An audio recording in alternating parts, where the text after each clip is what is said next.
Hello, welcome. My name is Dr. Lisa Wilcox, and welcome to your self-care tutorial for how to release your suboccipital area with a craniocradle.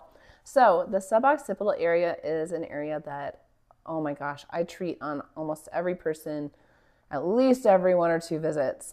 It is the area right underneath the base of your skull, and it can be an area where a ton of headaches, jaw pain, sinus issues, so many things can stem from tightness in that area. So this is a wonderful, wonderful release to do to that area, and it's very relaxing. Now, this is called a craniocradle. I will put the link down below where you can purchase this online, and it's a wonderful tool not just for the suboccipital space. We can use it all over the body, and I will make different videos for that. So make sure that you are seeing a myofascial release practitioner, because that is by far the best way to just be good to your body and give yourself the best care. But in between your sessions, this is a really good way to continue to do myofascial release and to help bring your body into balance. So this is the craniocradle. In the suboccipital area, there are multiple different ways that we can position this. I guess I feel like there are ways for me personally that are kind of like easy, medium, hard. So the easy one, I just feel super relaxed. I feel like my head is just hanging out there, like it's pretty easy. There's nothing really jamming into my suboccipital area, but it's very relaxing. Then you can turn it around and put it into a different position, and then for me, gives me a little more sensation and a little more push up into my suboccipitals. And then lastly, the hard position, I would say in my case, it really puts a lot up into your suboccipitals and it lifts your head quite a bit. So just take your time with this and kind of experiment, because for every person it's a little bit different how these feel to them. And I'm going to take you through all 3 different positions for the craniocradle and suboccipital release. So meet me down on the mat and we'll get started. Okay, welcome to the mat. So I have the craniocradle positioned so that essentially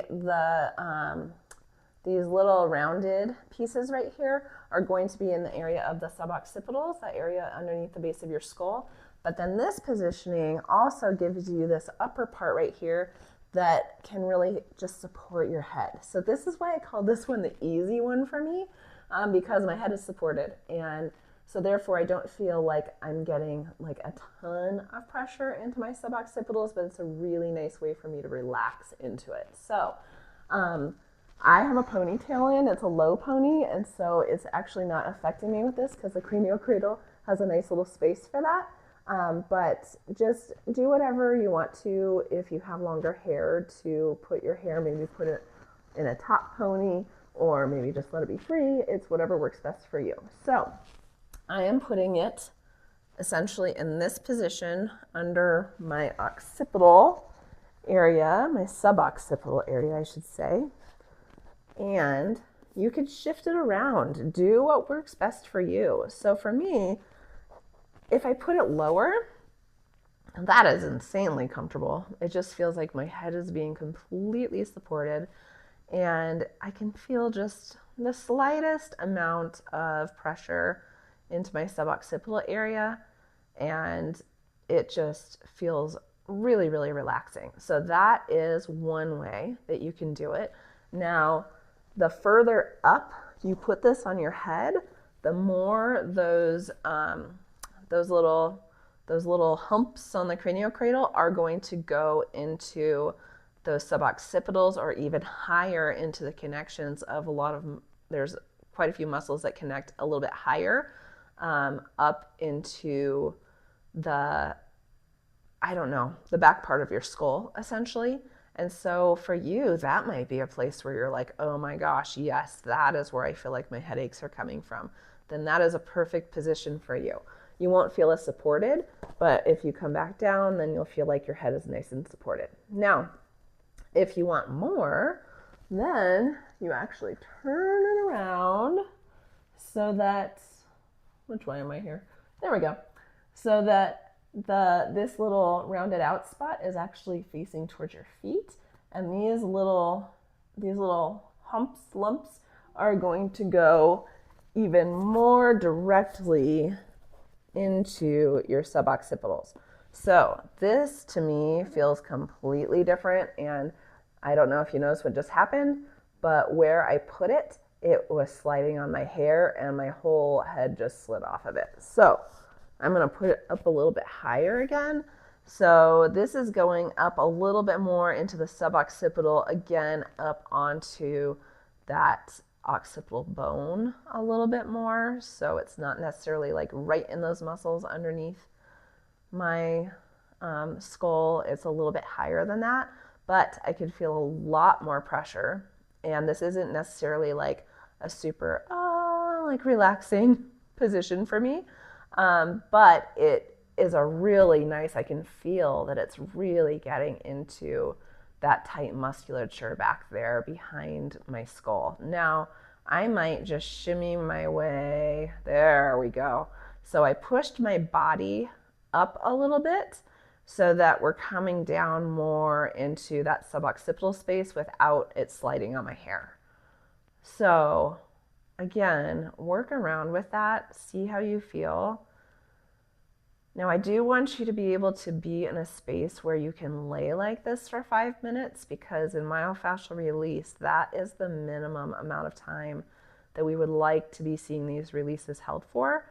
That's in the research, the best amount of time to get more permanent results in these tissues. But listen to your body. If you do it for only a couple of minutes and that's enough and your body is saying stop, listen to it. That it was probably enough for you for that one day. And you might want to switch back to the more supported angle of the craniocradle if this was too much for you. So lastly, you can actually put this upright like this, so that this area is actually sticking straight up into that suboccipital area. Now for me, this is my hard level. So this is where I'm like, whoa, I really feel that. So if you want something to be kind of like digging into your suboccipitals, this upright way is how to have the cradle. So you lift your head up and you place it like that. And now the only tricky thing with this is that you're kind of balancing on that point on the craniocradle. So your head might feel a little bit wobbly, but if that's okay with you, it actually feels really good for me. It feels like I can kind of move my head a little bit, let it sink in. It feels really relieving to my neck. Like it feels like it's almost giving my neck a little bit of traction by being in this position. And so again, you can move it up or down, kind of see what feels best to you. Like if I move it forward a little bit, that's really into my suboccipitals. If I move it backwards a little bit, I kind of feel like I get that traction and I'm kind of just balancing there, and it really doesn't feel like anything's pushing directly up into my suboccipital space, but it just feels like relieving of pressure in that area. So you can move it back a little bit farther, see how that feels. For me, I don't feel as supported with it moved back that far, but again, it's totally up to you and what feels good to you. You can also turn it around so that I had it this way. You can turn it around so that, wait a second, so that you're still, or wait a second, I had it like that. So that you're still on that narrower part is on the ground, but that the other part is sticking up. So then when I turned it around, now I still feel like my head is kind of up high, but I feel more pressure into my suboccipitals with this one. So that's what I love, love, love about this tool. It's so versatile, and you will see in my next videos how versatile it is, because you can use it on many different body parts. Wow, this feels really good to me. So this is the one that if I were to do my own release right now, this is where I would stay. This feels really good, but do what feels best to your body. So remember, you are the only one that knows how you feel. So listen to your body, let it lead you. And again, while you're doing these releases, try to go for 5 minutes, but do not go that far if you're having to like push through it. It should feel really good, and you should feel your body softening through the release rather than it getting harder or more tense. If that is the case, you need to put this in a different position, or this just might not be the tool for you at the time. So there are other ways that you can do this release, and if you would like to know any other ways, please put that in the comments, and or I might have them already in my library, so check that out. But sorry, can't talk. I think I got so much release up in here just by doing this demonstration video that I'm a little out of it. But I hope that you have a wonderful day, and if you have any questions about this tool, they have a really wonderful person that runs their customer service, and so you can actually contact them directly.